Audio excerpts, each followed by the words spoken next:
Ekyamazima omukyalo ono Anita Anet Among abadde mubbi.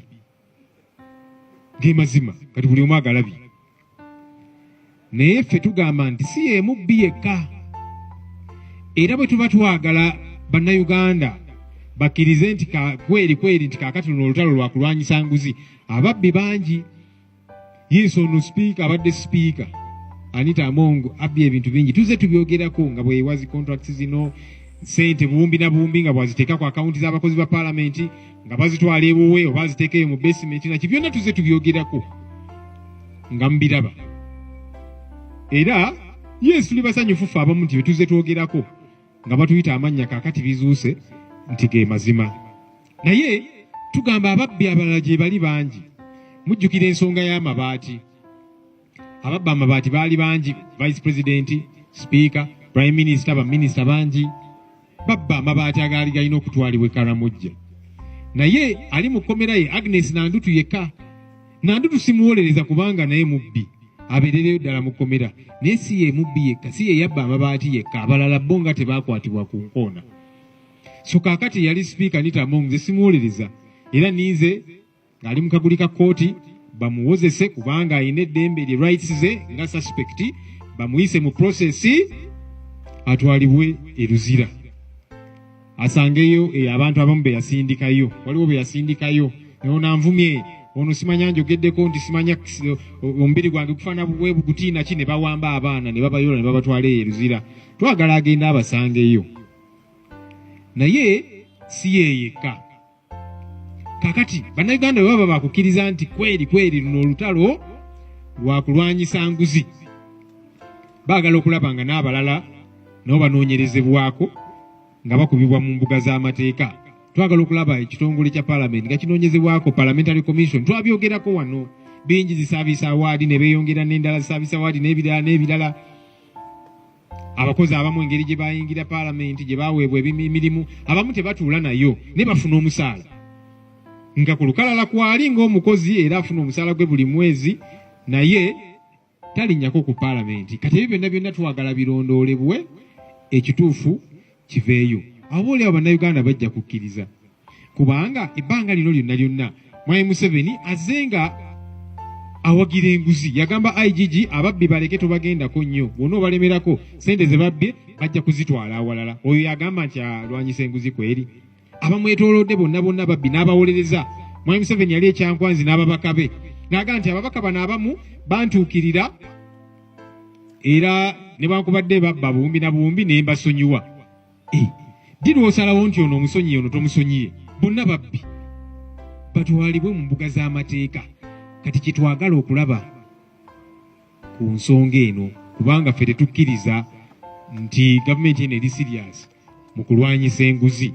Twali wano weeks eziwedde ku press conference wano ne nkwata akazindalo ne ngamba nti ono omukyala Anita Among engeri gye yeeyisa abba ssente empitirivu, abeere ne ssente naki yayagala kudduka kuvuganya ku kifo kya president gye bujjako awo. So ayagala akunganye ssente empitirivu z'anaakozesa mu kalulu n'ebirala.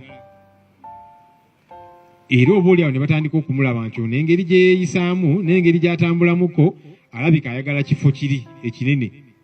Kati ogwo guba musango gwa Nnaggomula eri Mwai Museveni ne famire ye.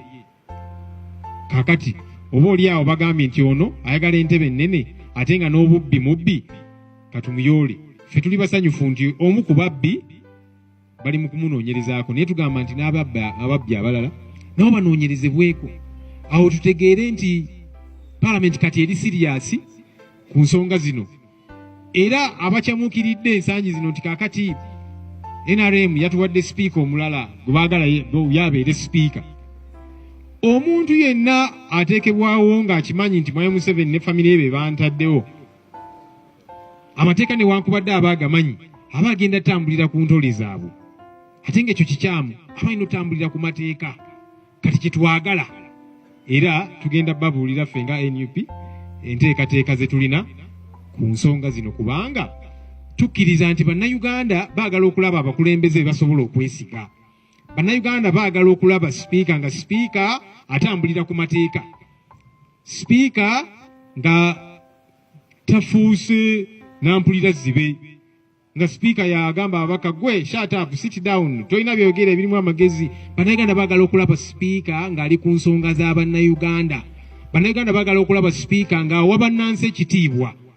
Bannayuganda baagala okulaba speaker n'omumyuka we ng'ensonga eziriwa Bannayuganda zasosowaza so si kuleeta mateeka lino tulireese litagetinga ono ayogera nnyo tumuleeteko etteeka. Bano aba NUP batusumbuwa nnyo tubateekeko etteeka. Bannayuganda baagala okulaba obukulembeze bwa paalamenti obuli ku mulamwa ogwa ssemateeka yaffe, obuli ku mulamwa ogw'Abannayuganda. Y'ensonga lwaki ffe tugambye nti ensonga eno tunulibwamu kubanga Bannayuganda baagala obukulembeze. Tuze twogerako kubba ssente y'omusolo ku bubbi obukute wansi ne waggulu. Abantu abamu nga babibalaatiramu nga bitwala ng'ebyolusaagiriro. Naye twebaza bannansi kubanga amaloboozi gasigala gayimuka. Mwalaba abavubuka nga beekalakaasa march to parliament ne babayoola ne babakubaakuba n'ebirala. Naye kimaze ne kyeyoleka nti baali babakubira bwereere, baali babakwatira bwereere. Naffe baali bayita amannya nti gwe walana speaker, gwe Ssenyonyi toyagala ono, gwe activist ono, bano aba civil society ndisimanya bali b'ebisiyaga be batukumamu omuliro. Kati amazima gatandise okuzuuka. Nali nkyakulembera akakiiko ka Kosase nga tulondoola Uganda Airlines ekitongole ky'ennyonyi y'eggwanga. Ne tulemerako ku nsonga ez'enjawulo ne ku yali akulembera ekitongole ekyo mukyala Jennifer Bamutulaki. Abantu abamu ne bagamba gwe Ssenyonyi wala n'omukyalo oyo wala n'abakozi ba gavumenti ne banno. Ne tugamba naye obujulizi buno lwaki temubugoberera ne mukola ekituufu. Bwe twatandika okwogera ku bubbi obuli mu paalamenti ne bagamba gwe Ssenyonyi ne banno abo ba activist n'abalala muwala na speaker temumwagala. Ne tugamba naye obujulizi buno lwaki tebukolebwako. Twebaza Katonda nti twejjeeredde. Abaali batuyita amannya kaakati ate nabo batwegasseeko nga baga ne buno obubbi ate nga bwa kika kya waggulu. Luli baali bagamba nti neffe tulimba nti tuwaayiriza ne kati batwegasseeko ku nsonga zino. Era kirungi nti amaloboozi gaabwe gatandise okuvaayo obudde. Era nkubiriza abantu nti bw'oba olina ekintu ky'oliko ng'okikkiririzaamu kiremereko. Wayitawo obudde abantu ne balaba ensonga gy'obaddeko. Obuzibu bwa Anita Among nti ng'ovuddeko kuba nti mubbi abadde atandise okutunula mu ssuwaani ya mukama we era ng'ayogera mikwano gy'abamwetoolodde bakimanyi nti ono gye bujja agala kwesimbawo kuba pulezidenti. Kakati ne bagaa katukozese obubbi bwe tumukwate ku nkoona. Otherwise ababbi bangi abaali badde basibibwa nga tebasibibwa. So kati ono bwe buzibu bwabaddeko ng'olaba structure za NRM atandizo ziyingira kinga ne baabulirako nti gye bujja eyo njagala nange entebe eyo ennene okugiyingira. Kati kyovudde olaba n'ekitongole kati bwe kuba kulwanyisa nguzi ekitongole kya IGG kiriwa kubanga kyekisaanidde era kyekivunaanyizibwa ku nsonga zino. IGG namuwandiikira emirundi ebiri namugamba okunoonyereza ku nguzi eri ku paalamenti. Neyeebuzaabuza mu kiseera ekyo Honorable Betty Kamya neyeebuzaabuza. Ne kati ne ku kino mwalabi IGG yavuddeyo n'agamba nti twafunye ebbaluwa tujja kunoonyereza. Si be bali mu kunoonyereza. Chief of Defence Forces yali mu kunoonyereza. CDF bw'obuvunaanyizibwa obubwo n'amagye gaffe kukuuma butebenkevu okulaba nti tewali bazigu bayingira mu ggwanga lyaffe. Ne kaakati be bali mu kunoonyereza ku nguzi. Lwaki? Kubanga First Family balaba nti family ya Museveni balaba nti kati ono abadde ayagala kujja kwesimbawo kuba pulezidenti. Bano bo bakirabanga ekyabwe era Museveni bw'avaako oba mutabani oba ki balabanga obusika. Kati kyovudde olaba bayingidde nnyo mu nsonga eno. Otherwise kaakati ne Muhoozi abantu bonna bamwetoolodde babbi abawedde emirimu abamu babatwalako ne mu kkooti n'omulabanga bwakukuluma n'agamba nti ono mukwano gwange Honorable Mawanda lwaki bamusibye naki bamusibye kubanga yeetaba mu kubba ssente y'omusolo. Lwaki toyagala bamusibe? Kati kikulaga nti si just kulwanyisa buli bw'enguzi. Otherwise gavumenti eno yonna baali badde mu kkomera. Naye n'ekirala Muhoozi ekifaananyi kye kyali kyayonoonekera ddala mu Bannayuganda yawamba abantu n'abatwala mu zi basement n'akuba ono alumbya amaka ga Honorable Kyagulanyi n'akuba mukyala we n'abiteeka ne ku social media ng'abyewanyisa kugamba abantu bonna nga bamutunuulira ng'omuntu omukyamu kati agezaako kwegula ku bannayuganda abalage nti kati yenze awumya omutwe mu kulwanyisa enguzi wafuuka ddi omulungi ssebo. Idi Amin Dada bwe yawamba obukulembeze mu 1971 n'atandika bw'atyo nga bw'asiba abali baminisita b'Obote ono abadde abasente b'omusolo n'ono n'abasiba abantu ne bakyamuukirira naye kalaze entuufu zaamala ne zivaayo. Kaakati ndabula bannayuganda temukyamuukirira nnyo nti kaakati Mwai Muhoozi bw'ali mu kulwanyisa enguzi kusookera ddala si buvunaanyizibwa bwe. Kale ye kye yalikoze actually abapoliisi be baali badde basiba ne batwala mu kooti IGG yalina okuba ng'atambuza ensonga zino naye kati agezaako kubeegulako abalage nti yalwanyisa nguzi. Sinzaga nti waliwo ekiseera ekituufu n'ekiseera ekikyamu ekyokulwanyisa enguzi. Enguzi weeberera olina okuba nga erwanyisibwa. Kati bbanga lino lyonna letuze twogera ku bintu bino abavubuka ne beekalakaasa ne babasiba abamu bakyawera ennemba n'emisango egyo gyonna lwaki tebaagirwanyisa mu kaseera ako? Baali tebakimanyi. Of course baali bakimanyi naye boolyawo nga tebannatutegeera nti ono eventually ajja kwagala okwesimbawo ku ntebe ennene. Kaakati kumukuba ku nsolobotto naye enguzi yo erina okulwanyisibwa mu kaseera konna obaani nebino ebyokugamba nti bano mbasonyiye kati Mwai Museveni yagamba IGG bano ababbi bagendeko mpola bonna obalemerako ssente bajja zitwala ze babbye ebunaayira waakiri kaakati bazireka wano ng'alinga awagira enguzi n'abali n'agamba nti bano ababaka bonna basonyiwa lwaki obasonyiwa ng'ate nabo beetaba mu bulyake. Kati kikulaga nti si nguzi yokka omusango gwa Anita Among si nguzi yokka yesu obubbi namba emu kubanga ebyo tuze tubyogerako naye omusango omulala gw'alina kwe kutandika okulaga ambitions nti gye bujja ayagala kwesimbawo ng'omukulembeze w'eggwanga. Kaakati kyekimuleetera ebizibu. Waliwo n'obuntu obutonotono abamu bayinza obuyita obutono naye bulaga sigino. Yali atuuka e Kololo ng'alina bodyguard ayambadde amasuuti abaddukira ku mmotoka ye. Ebyo bizze bikolebwa ku na head of state ne vice president gabite bimukolebwako ne kati speaker kwegamba ng'alinga yeeteekateeka ndoza ne bagamba ono nno bwe tutamukuba ku nsolobotto tulaba gy'alaga.